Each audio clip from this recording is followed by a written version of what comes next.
بالمناسبة اكو هجوم كبير جدا على فئة معينة من المسلمين، هم ذولا مستهدفين بكل الأحوال. يعني اكو بحث عندي في الجامعة في لندن، قدم لي طالب فاجأني به بصراحة، أنا تفاجأت.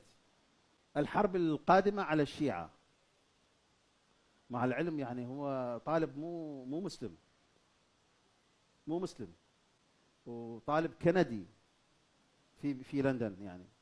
زين.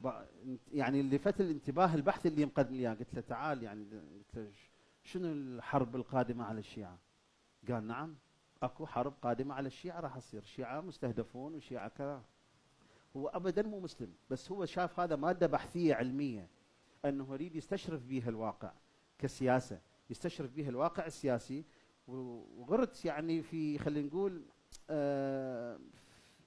في ذهبت في خضم البحث، فشفت انه رايح الى بحوث كبيره، من ضمنها ما يجري من استهداف للعلويين في سوريا، من ضمنها ما يجري من استهداف للتشيع بصوره عامه.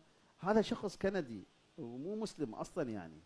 فشوف الى اي مدى وصلت العالم انه دا يعرفون اكو فئه مستهدفه، اكو تضليل، اكو عدم مصداقيه، اكو زرعوا الحقد تجاه هاي الفئه من المسلمين. شنو دورنا احنا بالاعلام؟ وين دورنا؟ ما عندنا الان. الان بس اكمل هذه الجمله مهمه.